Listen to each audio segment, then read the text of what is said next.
Hi, everyone, and welcome to Elongate, the cryptocurrency for charity. My name is Alex, and you've tuned in to our weekly charity party. And today we are joined by some very special guests: Dr. Charles Owaba, CEO of Action Against Hunger, Imelda Awino, Regional Nutrition and Health Specialist, and Aaron Flasher, Managing Director of Corporate Partnerships. Thank you to the three of you for joining me. For having Um, us. I'm just going to give the three of you a brief introduction, if that's okay. You have some pretty impressive resumes, so we're excited to have Action Against Hunger here with us. Dr. Charles Owaba leads Action Against Hunger USA's executive team and provides leadership and strategic direction to more than 1,600 staff across 7 countries: Kenya, Tanzania, Uganda, Ethiopia, Somalia, South Sudan, and Haiti. Originally from Ghana, Dr. Owaba earned his Master of Science and PhD in Natural Resource Management and Policy from Purdue University. He was an academic and consultant on food aid management before spending nearly 20 years at World Vision in roles of increasing responsibility, including as regional vice president for East Africa from 2009 to 2014 and vice president and partnership leader from 2014 to 18. Imelda Awino is the Regional Nutrition and Health Specialist for Action Against Hunger. Based in Nairobi, Kenya, in her role, she provides oversight to the technical team at the regional office while supporting 6 country offices. She has over 10 years' experience in both humanitarian and developing contexts. Aaron Flasher is the managing director of corporate partnerships for Action Against Hunger, and he holds a Master of Science in International Development Management from American University. And he has worked in nonprofit fundraising for 10 years, supporting international development, disaster relief, homeless youth, and domestic violence programs. He currently resides in Queens, New York, with his wife. It's really a pleasure to have you all here. I want to kick it over to Dr. Owaba first. Dr. Owaba, we have supported Action Against Hunger before, but some people in our community are new. So, for anybody who might not know the details of what you do, can you share more about your mission and your cause? Thank you very much, Alex. And first, I am delighted to be with you all this morning or afternoon, depending where you are. And second, to thank you for your support. Because of your support, mothers and fathers in vulnerable communities in East Africa have hope. They have a hope because their children will not die from deadly hunger. So let me share with you that for over 40 years, we've been on the front lines preventing and treating deadly hunger. You need to know that we have a large geographical footprint. Currently, we work in over 45 countries around the world, spanning Central and South America, Sub-Saharan Africa, Middle East, Southern and Southeast Asia. You also need to know that we are called a hunger specialist. They call us hunger specialists for a reason. Let me share with you some reasons why. We were among the pioneers who developed the treatment for deadly hunger. You see, when we show up in communities, there's always a sigh of relief, especially during those moments, the tense moments when children are close to dying. And the reason is that word quickly goes round that Action Against Hunger is here because of our history and what we've done and the expertise that we bring. There's a sigh of relief. Let me share some examples. See, we can bring a child who's about to die from hunger, from full, who is about to die, from hunger to full health in just 6 weeks. A child that is close to dying will bring him or her to full health within 6 weeks. You also need to know that about 90% of the children who complete our hunger treatment are cured. This figure, 90%, is much higher than what the United Nations expects us to achieve. But I also need to share with you that sadly, only 1 in 3 severely malnourished children can access hunger treatment. So our goal is to change this to ensure that every child who needs hunger treatment can have it. Last year, we reached 25 million people. We are good at what we do. And with the support of partners like Elongate Community, we can do more to save lives. Over to you, Alex. Amazing. Thank you for sharing that. It's an incredible mission, and I know you guys have the infrastructure to pull it off. Now, like I said before, we have previously supported you, and we want it to be ongoing support, and we really want to deepen that support. So, Aaron, we are going to create a match pool of $150,000. Aaron, can you share more about how that's going to work on the technical side? Sure, and thanks everyone for having me. I am super excited, kind of geeky as a fundraiser to talk about this because per my limited research, this may be a precedent. I don't think any crypto organization has done this with us yet, or any other charity for that matter. And so, as Dr. Uba mentioned, we're great at what we do, but we still are not able to reach everyone we need to reach, and the gulf is still pretty wide. And in my opinion, traditional fundraising has only taken us so far, and we need to think of creative new solutions to draw in the extra funding we need to bridge that gap. And so I think what we're going to do with Elongate is going to be an example of how those type of unique partnerships can draw in and amplify that extra fundraising. So what this next tranche of support is going to do is going to fund match pool campaigns for us for the remainder of the years, between 2 to 4 campaigns. And what that will look like in practice is you probably have seen these before. Our pool of partners will receive solicitations throughout the year, typically around a holiday or a tentpole, saying, make a donation for the next 2 weeks and we'll match it with 1-to-1 or 2-to-1. So what your support is going to do is going to amplify and potentially bring in 2 or 3 times the amount of that original support. And to me, those are the type of fundraising solutions we need to reach the other 2 to 3 children we're not currently reaching with our emergency nutrition support. Yeah, I'm so excited about that. So we are creating that match pool of $150,000. So for the rest of the year, any of your other partners that contribute to you will be matching up to $150,000 to make $300,000 of total impact. I think that's so exciting. Dr. Oaba, following up on that, what is on the horizon for Action Against Hunger next? I think if we look at where we are today, going back to 2020 and where we are with COVID, what is clear for us is that in our programming, we are going to focus a lot more on water, sanitation, hygiene, because COVID has actually taught us that there's a need for every community to be able to have access to clean drinking water and improve sanitation conditions. This is critical for us. We have just also completed a 5-year strategy, which our board has actually approved. And one of the things we're going to do is to intensify our prevention programs. We call it Seeds of Hope. You see, because of our history and because of what we've done in the past, we've come to know that based on the fact that we have a deep understanding of what causes hunger, we are going to intensify the prevention programs to address the root causes of hunger in those communities, to deepen the sustainability of those programs. And we're trying to do so that we can fully equip the communities to be able to deal with hunger in years to come. So when we are not there, they on their own will be able to deal with these issues as we go forward. Alex. Amazing. Imelda, I want to turn it to you. How do you utilize donations? How do you make sure that each dollar creates, the impact it should make? And what kind of impacts do they have on your programs?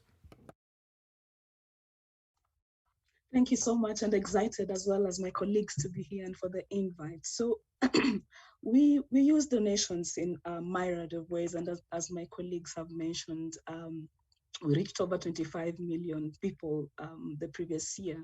And we use this to impact communities in various ways. We have nutrition and health programming, like Charles had mentioned, where in a span of 6 weeks, a child who's malnourished with very high risk of dying is returned back or cured back to health and becomes a very healthy child with a good future to that child.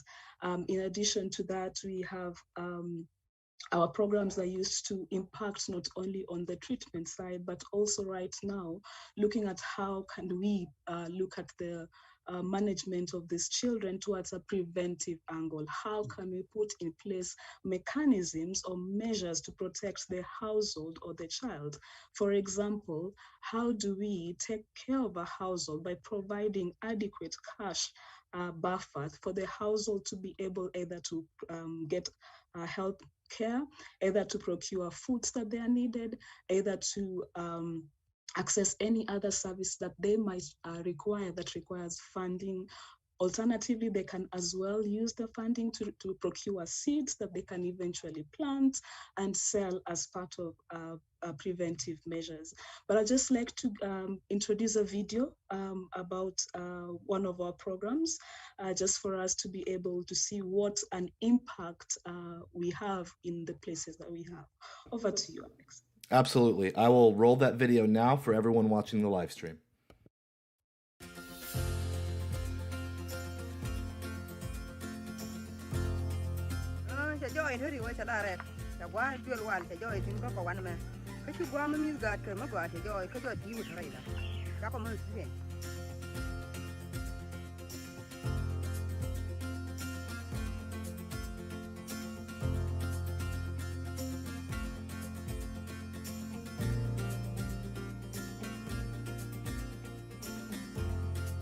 The president of SA here mean a lot to the community.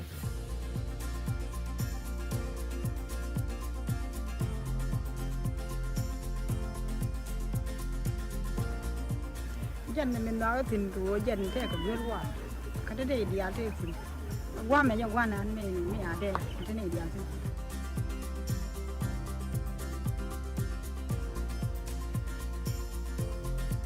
con cháu có gấu này nè mấy chị về thứ kia bên cháu ngoan nên thôi đi lắm đây đó mà mấy đàn là con này đã rồi.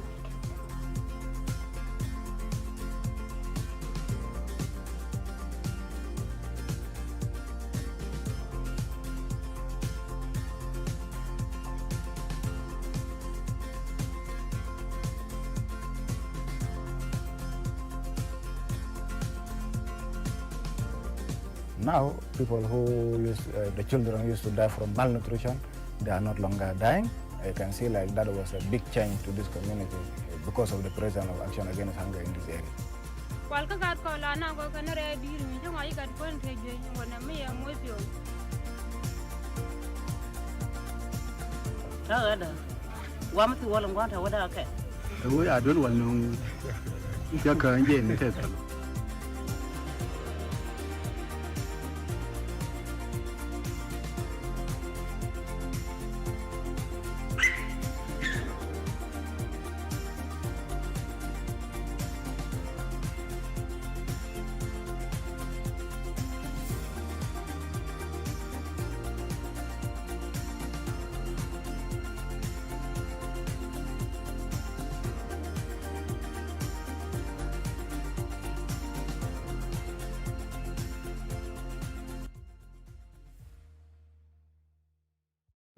Okay, the video just finished rolling for the live stream.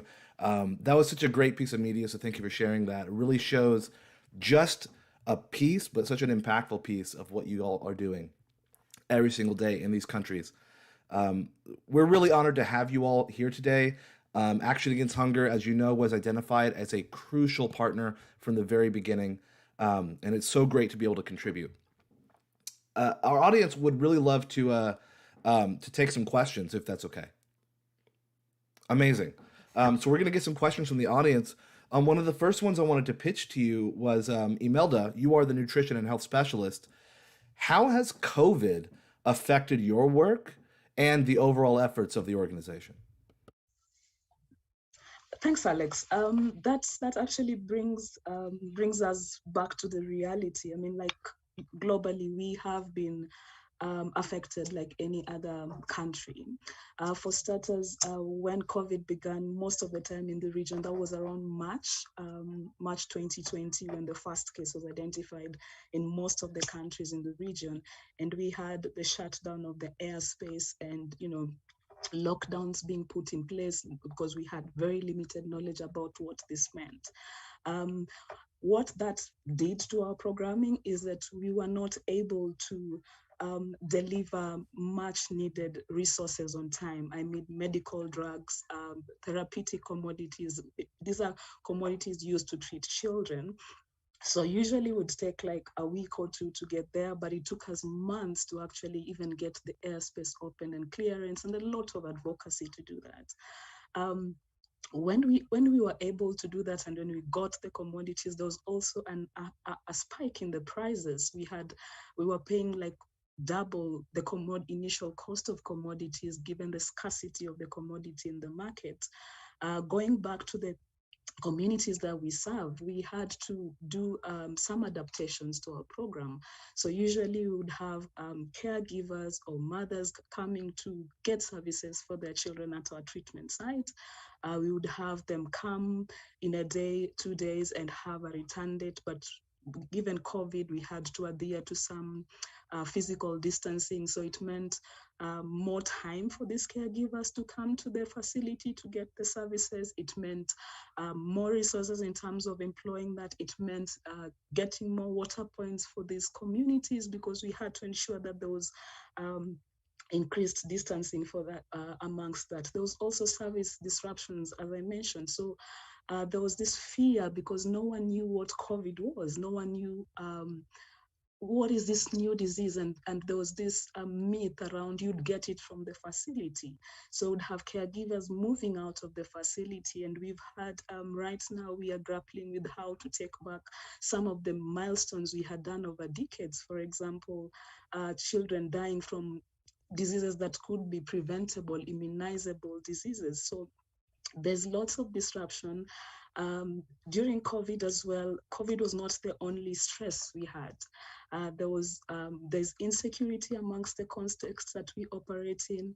We have desert locusts that had also impacted the limited food commodities that had been produced at that point. So looking at that, grappling with the food insecurity in the midst of a COVID pandemic just made it quite stressful for us and the communities to approach. But then the best thing was that we as Action Against Hunger have teams at the front line, and we during COVID, we had to do several adaptations, as I mentioned. So we had to increase the number of teams we were using. We had to bring on board volunteers. We had people moving, instead of services being offered at facility level, our teams were able to go to the front line, which are the households themselves, to measure children, provide services to these children at household as opposed to facility level. So there's quite a number of things that we actually made at that point. Over to you, Alex. Thank you for that. One question coming in is, I was hoping each of you could share just a little bit briefly on what makes Action Against Hunger so special to you compared to any other organization that impacts food, and what are some of your favorite accomplishments so far? Perhaps I can start, Alex, and then my colleagues will chip in. What makes us special? 3 key things. First, we go to the hardest to reach communities to serve and to provide life-saving support. I can tell you that the places that we work, Ford F-150 cannot get there. Motorbikes don't go there. In some cases, even bicycles do not go there. I have walked those paths myself to go to those communities, and it is difficult. In some cases, some of our other organizations just abandon the area and then they leave. During COVID, we saw it in Somalia. Things were tough. Everybody was afraid of COVID. Guess what happened? Some organizations left. We stayed, and we partnered with the community. So for us, we go to those hardest to reach communities just to serve. That's who we are. Second, 95% of our program staff are nationals, Alex. And so we are integrated within the community. You see, this is why we get good results. Because in those places that we were, if you look too foreign, if you look too different, if you don't understand the context within which the people are working and doing things, you will not be successful. And because more than 95% of our program staff are national, they speak their language, they relate to their people, they also listen to us. And so we have good results. The third one I have to share with you is about our research and innovation leading to breakthroughs. I shared with you earlier that we were, among the pioneers that developed the ready-to-use therapeutic food that today in our sector is used to treat deadly hunger. Let me share this other example. In West Africa, in the Sahel region, you see, if you live in the Sahel, you learn to be efficient because it's dry, it's hot, you just don't get up to walk about. And our work there told us that livestock is a key component of the work they do in the Sahel. So how do we help them? Using satellite imagery, we've been able to do the analysis to be able to pinpoint where the farmers and the livestock herders can go to find vegetation so that the animals can feed. Wow. And then guess what? Using that satellite imagery, we're able to pinpoint where they can find water in this vast expanse of land. And so we got support even from the World Bank even to do more in those areas. Last example to share with you on this. We continue to, from our infancy, how we started, we work with universities and research institutions. As we speak, we just completed a program, we call it Miriam. Basically working with University of Maryland, University of Minnesota, Johns Hopkins University, and others, we've been able to use big data to predict the likelihood of severe food insecurity occurring. And the correlations are so strong, and our sector is now going to be able to use this in terms of being able to predict, being able to forecast where it's going to happen, so the policymakers can be informed and be ready to prepare so that we can continue to save lives. Those three, I would say, allies are some of the things that make us special. Did you want? I can go next. Yeah, absolutely. Even though I hate following Charles because whatever I say doesn't sound as good. What I've been with the organization about 8 months now, and what I've been incredibly moved by is just the passion that our colleagues have in doing this work. As you heard from Charles, 95% of our program staff are actually from the communities that we're serving. And for my role in the fundraising space, what I've really appreciated is the mission is so identifiable. I mean, where a lot of my job in the past was sort of selling who the organization was and what we do. The work we do is so visceral. We're talking about giving people food who don't have enough food. We're talking about restoring children to health. We're talking about providing water. And when I make these cases, like when I hear stories of, in the case of ELONGATE, that you guys selected us out of the many reputable charities you could have picked from, it's incredibly reaffirming. I've been working virtually since I started here, so a lot of my work feels like I'm just out of my bedroom by myself, kind of shouting to the void. And when I see things like that, it's so reaffirming to the mission that we do, and that it's resonating with people that we haven't even had a chance to talk to yet. And then the last thing I'll say, which also falls into what makes my job easier, is Action Against Hunger is one of the most efficient charities you're going to find. 93 cents of every dollar that we receive goes directly to programs. And we have a 4-star charity navigator rating for, I believe, the 15th year in a row. So again, it makes my job much easier to sort of explain who we are when I can say with a straight face, your program really is, your support's really going to help someone in an amazing way.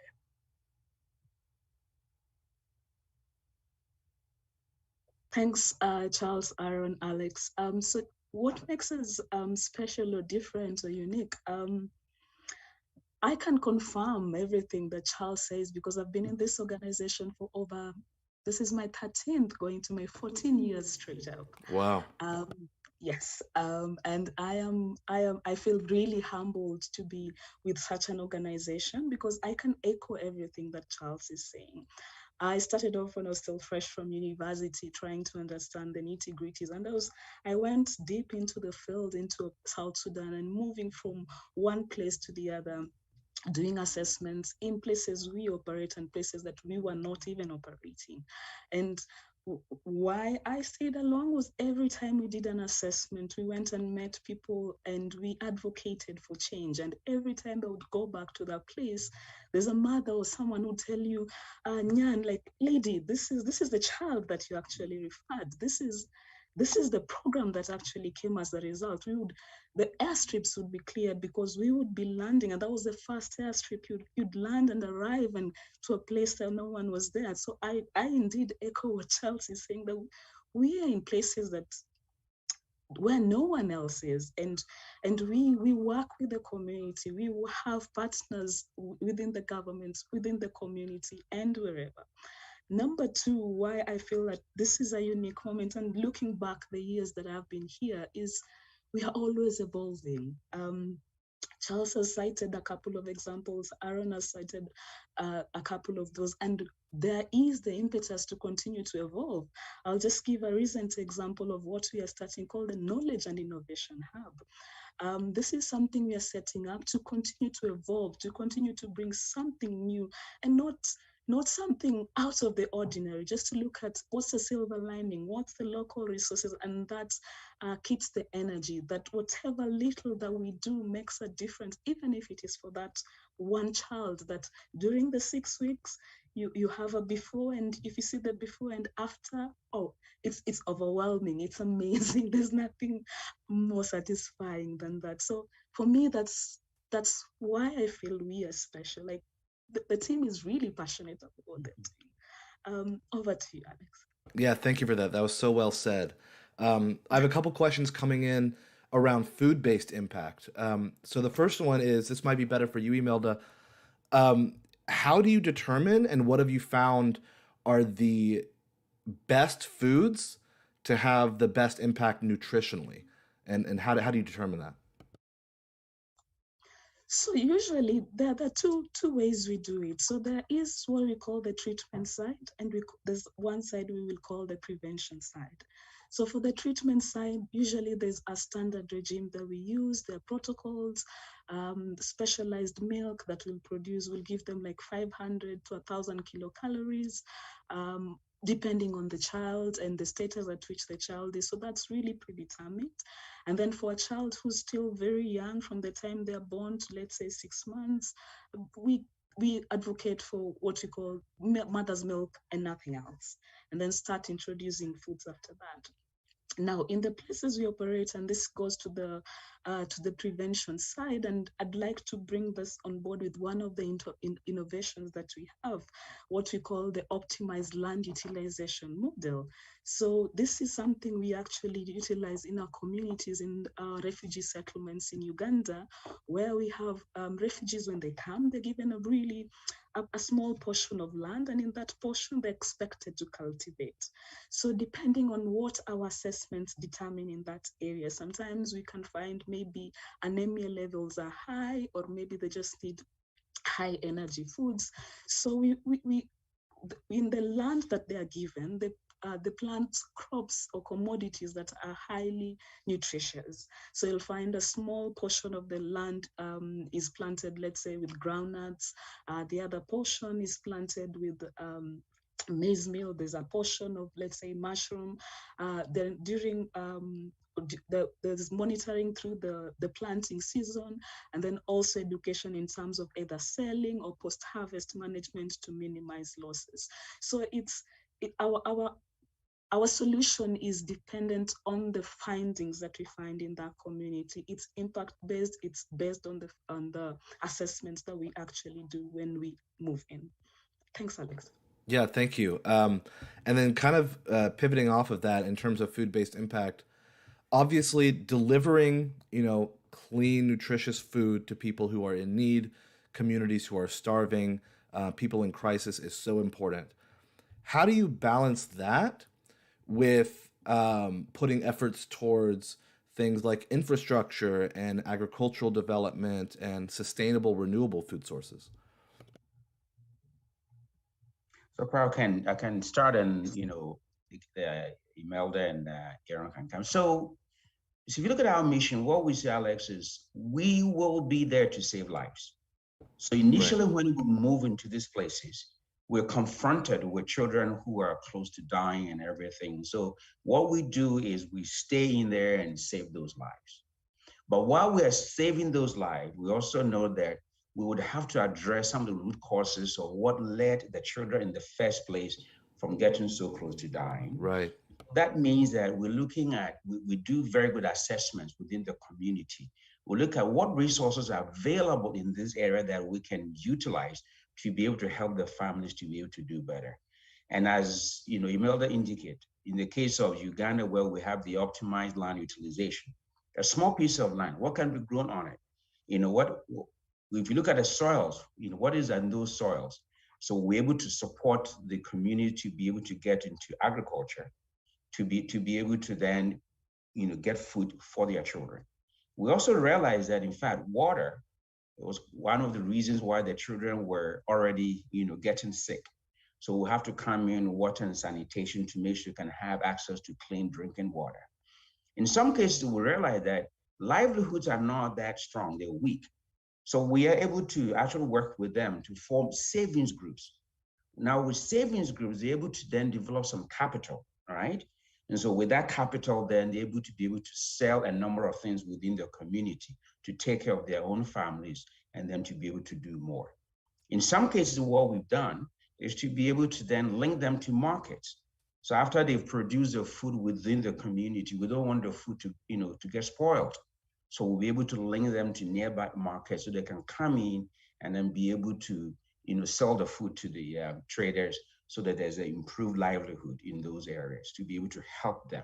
So after saving lives, we move into this area where we can then have a number of these infrastructure things done to be able to support them so they can stay very well in those communities. Amazing. I don't know if Aaron, you have something you want to touch on there? Similar to what Charles was describing in the Paguir video, it's another example of where we've actually built this infrastructure and then as a secondary impact, economic activity generated literally around it.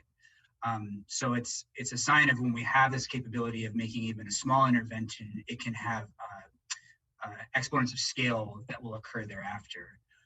From a fundraising perspective, where in my space where I work, a lot of my focus has been on trying to develop longer term partnerships. Because in a lot of the space that we work in, a lot of the focus in the fundraising is reactive. It's reacting to COVID. It's reacting to a famine or a current crises. And the challenge is for us to be able to think more long-term about long-term solutions and deepening sort of our impact. We need these structural funders that will allow us to sort of think further down the line. And so a lot of our focus has been trying to cultivate these like longer term, more invested partnerships where we can point to, success maybe not be in the immediate, but it's going to be 3, 4, 5, 10 years down the line where you're going to see structural change and structural improvements. I have a lot of questions here about outreach and expansion. So what are your expansion plans and what are your methods for identifying the communities that you're going to move into next? Charles, do you want to talk about the expansion plans? Okay, so what we've done is we've done the analysis now, and our analysis are indicating that there are a number of places where we will have to go in and be able to provide help. So we use a lot of statistics, lots of assessments in every county to be able to determine in this particular country, where are we seeing the most need, where children are acutely malnourished, and what is in there that we need to be able to go through. So that's the first thing we do. What we also do is that besides those areas where children are acutely malnourished, we also realize some areas are extremely poor. So there it becomes an issue of improving the livelihoods. So we do this kind of mapping to be able to inform our thinking. So our new strategy is combining these two pieces together. And this is where our whole theme of sowing seeds of hope becomes very, very relevant. So once we go in there, we have all this data, which then helps us to be able to begin to be able to do our program. So as we speak, we are going to expand within the same country that we are going to be expanding to other parts of the country. And then we're also going to move into other countries nearby. For example, as we speak, we've already engaged a group in Zambia. We're setting up a board, and with the board, we're going to move into Zambia, utilizing our regional office in Nairobi to be able to do that work. Once we're finished with Zambia, we're likely to be able to move into Malawi, which is just next door. And as part of the whole area, whatever we do, we need to be very efficient. As Aaron indicated, 93 cents of the dollar that comes to our have to go towards programs. So we carefully choose where we go to make sure that we're as efficient as we can be, and then be able to do our programs. Well, the community here is just outpouring so much gratitude for all of you for what you do. You set an incredible example going into these communities. Um, it's such an honor to be able to contribute to this. And for anybody who's just now joining the live stream, we are super excited to announce that we, Elongate Community, is pledging $150,000 of matched funds. So we're going to be matching up to $150,000 from their other partners for the rest of the year to generate up to $300,000 of impact. So I'm so excited about that. Can you share a little bit on where these funds are going to go first? What's going to be the most immediate impact we'll see? I can start, and Charles, remember that you can jump in if I miss anything. So as Charles has been mentioning, the space we're working, particularly in hunger, is unfortunately hunger is very dynamic. It doesn't stay in the same place. It doesn't stay at the same severity. So the funding that we receive often is shifted to where it's needed most at that immediate time, and that can look different in different contexts. So we operate in a network structure. So the three of us report into the U.S. office, and so our purview is East Africa and Haiti. So our operations are focused there, and those countries encapsulate some of the most food insecure communities in the world. So really, it's going to some of the greatest need basically that exists today in the world.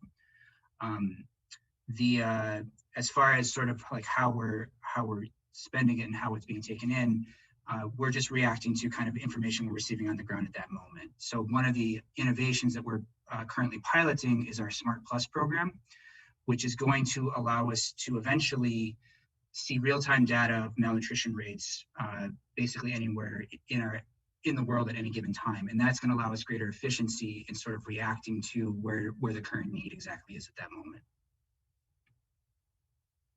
Well, thank you to the three of you so much for taking time out of your very, very busy schedules to just share a little bit about the incredible work you're doing to our community. Our community is very grateful for learning about it. So I would love for you to share with our audience how they can get involved after this live stream's over. Where can they go to learn more? How can they dive in and give directly? Sure, I can take that one. So again, just to reiterate, we're so thankful that you guys have included us, that you're continuing to support us. It means so much to us and our colleagues in the field that we're getting this kind of response. So again, thank you. If you want to continue to support us, we've actually set up a unique donation page specifically for the Elongate community, which I believe is in the chat. So if you want to see the giving that's coming directly from the community, you can use that feature as well. You can also donate directly through the giving block if you want to donate through crypto directly to support our work as well. But also, if you're interested in becoming more abreast of this work, seeing some of the latest updates, please go to our website, actionagainsthunger.org. You can sign up for our newsletter, which is a great bird's eye view sort of what we're doing at that moment. But also, I'd urge you, if it's something you're interested in, we really need other advocates to sort of bring our message to people that we're not reaching. We use traditional means generally to reach our supporters, so e-blasts, events like this. And in an ideal world, the three of us could come and present to every one of our supporters, but the reality is we can't do that. Right. And you all have different circles, different communities that we may not be reaching with our traditional means. So if you can become advocates of our work and share with your colleagues, friends, or family, stories that mean something to you, information that's important to you, that's really, I think, how you can make an impact. To really solve, based on the scale of these problems, these issues permanently, we're going to need everyone to help. And I think Elongate is definitely part of that story and that conversation. Amazing. And for anybody who can't give directly at this time, like you were just saying, we really want them to just feel empowered to make a difference in their own communities, right? Yeah. So sharing your mission, talking about the incredible things you're doing. Some people are asking, do you need more boots on the ground? Can people volunteer for excursions with you to go and actually contribute directly to these communities? Yes. And as Imelda indicated, we're establishing the Knowledge and Innovation Hub in Nairobi. We're going to partner with universities and the private sector to do that.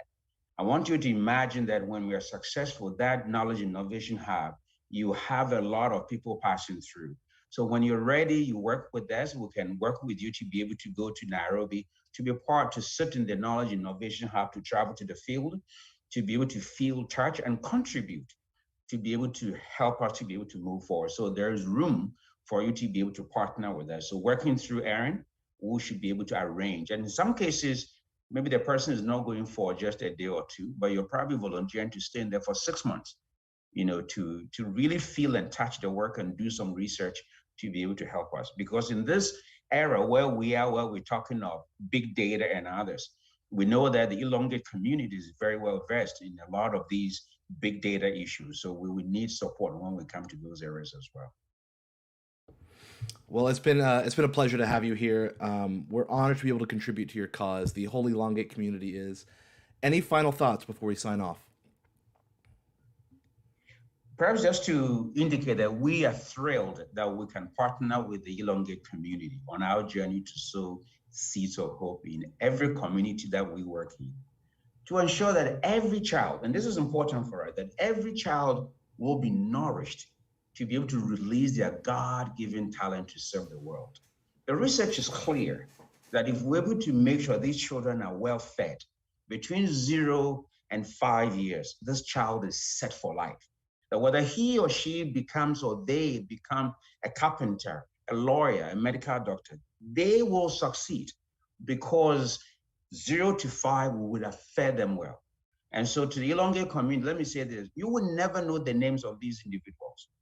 But what matters the most is that wherever you sit, you should be confident you've contributed significantly to help somebody somewhere to be able to be part and parcel of this beautiful work. So we just want to thank you for your support. Thank you. That was beautifully said. We believe two things. We believe that crypto has a place in the future of currency in the world, and we believe that worthy charitable causes deserve a piece of that.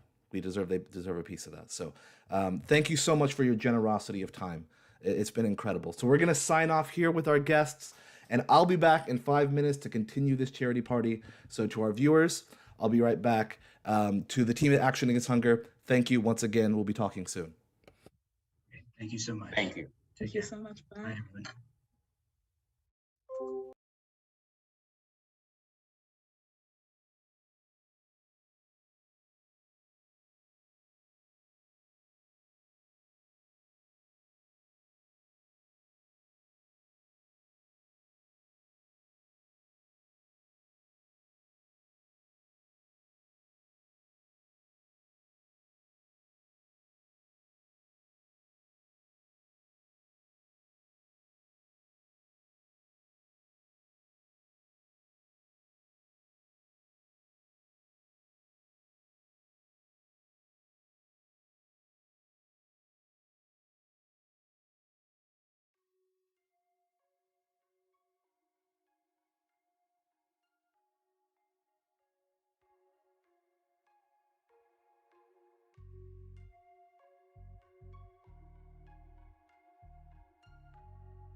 Hey everybody, welcome back.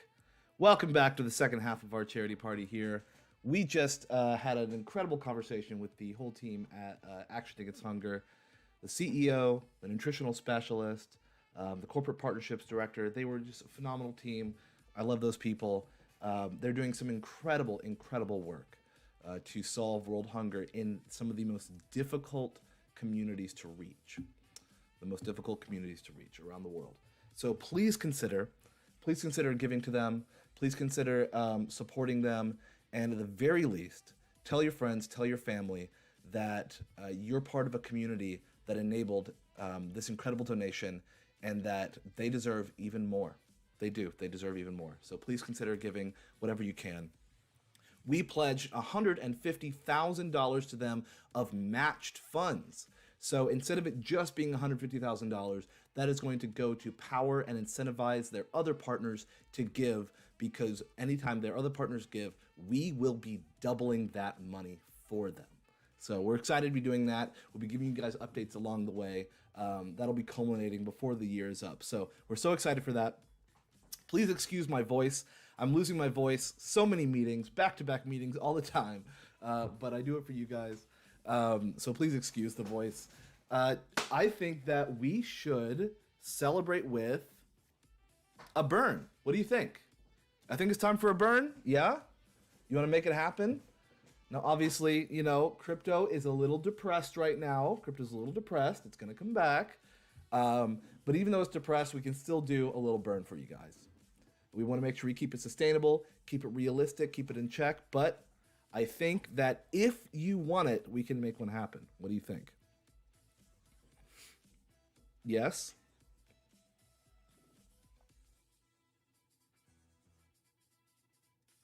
Yes. Okay, we're going to make one happen. Every time that we burn tokens, everything you have becomes worth more because the supply shrinks. So let's make it happen. I'm talking to Lorenzo back here. I'm talking to Hassan. I'm talking to the leadership team. And they have already, they figured you guys would want one, and they have already burned it. You want to see it? Let's make it happen. Here it is. This is it. 504 billion tokens gone. Thanos snapped, just like that. 504 gone, never to be seen again, to the burn wallet. The burn wallet is inaccessible. They are out of circulation. They no longer exist. That is the supply shrinking just like that. So thanks for being here. That's for you all. We did a little bit of a burn just then. 504 billion, not too shabby at all. And for anybody who's just joining, that was $150,000 we pledged in matched funds, because we're going to make that double by the end of the year. Guarantee it. I'm excited for it. Okay. I think that you all have been a beautiful audience. You've been an incredible audience. I think that you've earned a little bit of a giveaway. You want to do one? Let's do a giveaway, huh? Honestly, this is the best internet community I have ever been a part of. Literally ever been a part of.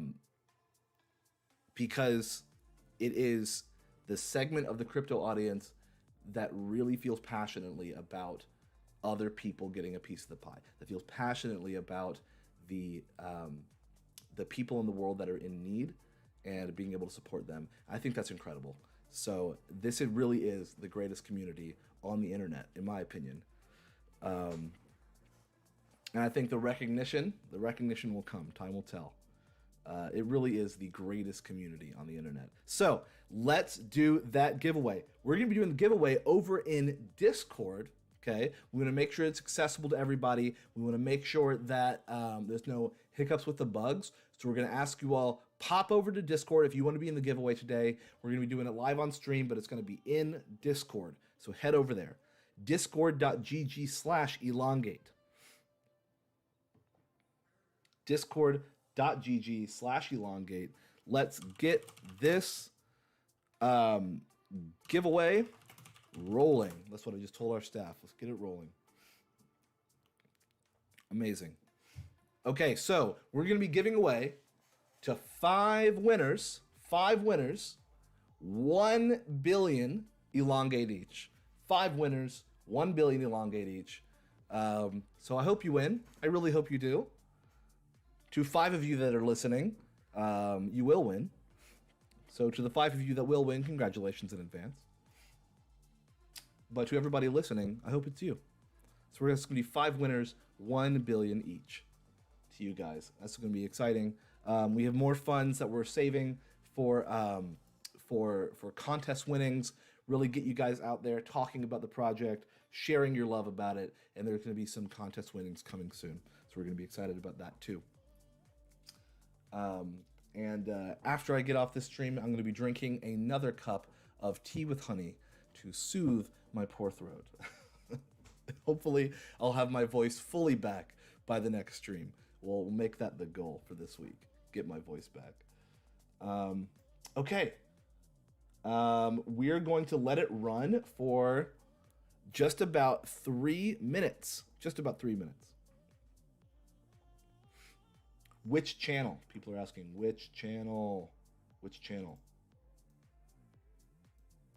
The channel is in giveaways.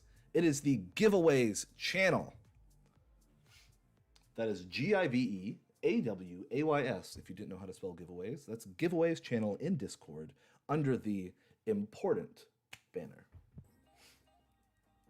Go to giveaways and you will find it. You'll just need to react to the post and you'll be automatically entered. And we will get you some winnings. 5 winners, 1 billion each, straight to you. We'll make sure you get those. How's everybody doing otherwise? For me, it's warm, it's sunny, it feels good outside. I try to get outside a little bit and walk my dog when I'm not glued to the computer screen. But Elongate takes a lot of work, and we got some cool stuff coming up that I'm excited about. June 7th was a lot of fun. We got to put out a bunch of really cool billboards out in a bunch of cities. Had some people talk about us on social media. It was cool.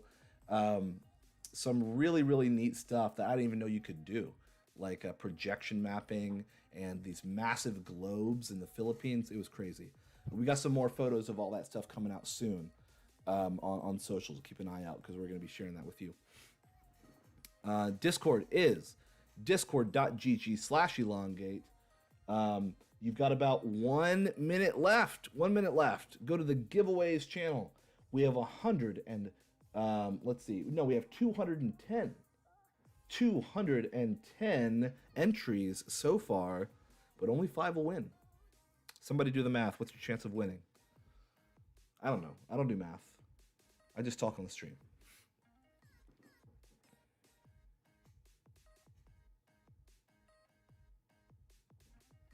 There we go. Dog has posted a direct link to the giveaways channel, if you need that, right there. And don't forget, we are launching on LBank Exchange in 2 days. We're launching on LBank Exchange in less than 2 days, which is super exciting. That is going to open us up to a whole new market. I think some of their biggest communities are Russian communities, various Asian communities. A whole new market of people able to access the token. Very excited about that. We'll be welcoming a bunch of new people into the Elongate community and sharing with them all the cool stuff we've been doing the past couple months. I'm excited for that. So LBank launching in less than 2 days. Okay, let's wrap this up in about 15 seconds. Dog is going to close it. We're going to close it in 10, 9, 8, 7, 6, 5, 4, 3, 2, 1. It's closed.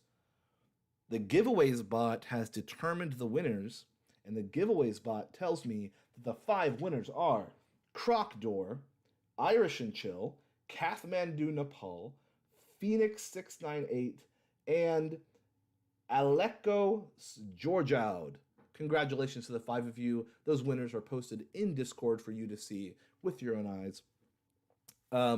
You guys are going to get 1 billion Elongate each. Make sure you rendezvous with somebody on the mod team to get your wallet sent to them, and you'll get those deposited as soon as we get to it. So super excited. Yes, we're planning on staying on YouTube. We'll be using the Twitch channel for games and stuff like that as we ramp up some of that stuff. We got some really cool ideas coming out for the Twitch channel. We really want to make sure we capture, an esports and a gaming audience, and not only capture that audience and bring them in and teach them about the amazing stuff we're doing with Elongate, but also use it as a platform to raise even more money for charity, because live streaming for charity is something that people understand, and we can do some fun stuff over there to raise some extra money for charity, which I think, more money for charity, the better. So that's going to be, half money for charity, but also just exposure, which is going to be really fun. So we got some stuff planned for Twitch. We are launching on LBank in less than 2 days. We just did a giveaway for 5 winners, and some other cool stuff that we got coming out that we've been working on really hard. We got more exchanges in the pipeline, working through those deals and those contracts and those tokenomics. So thanks for hanging in with us. Thanks for celebrating with us. What an incredible stream this was. $150,000 of not just a check written, but matched funds. So we're going to be doubling that money by the end of the year with Action Against Hunger's other partners. So again, a huge thank you to our community for making it happen. Huge thank you to Action Against Hunger for joining us and being so generous with their time to talk to our audience. Please give directly to them. Please share their story with everyone you know. And we will be seeing you on Discord. We'll be seeing you on Telegram. And we'll be back here very soon. So thanks, everybody, and have an incredible Sunday.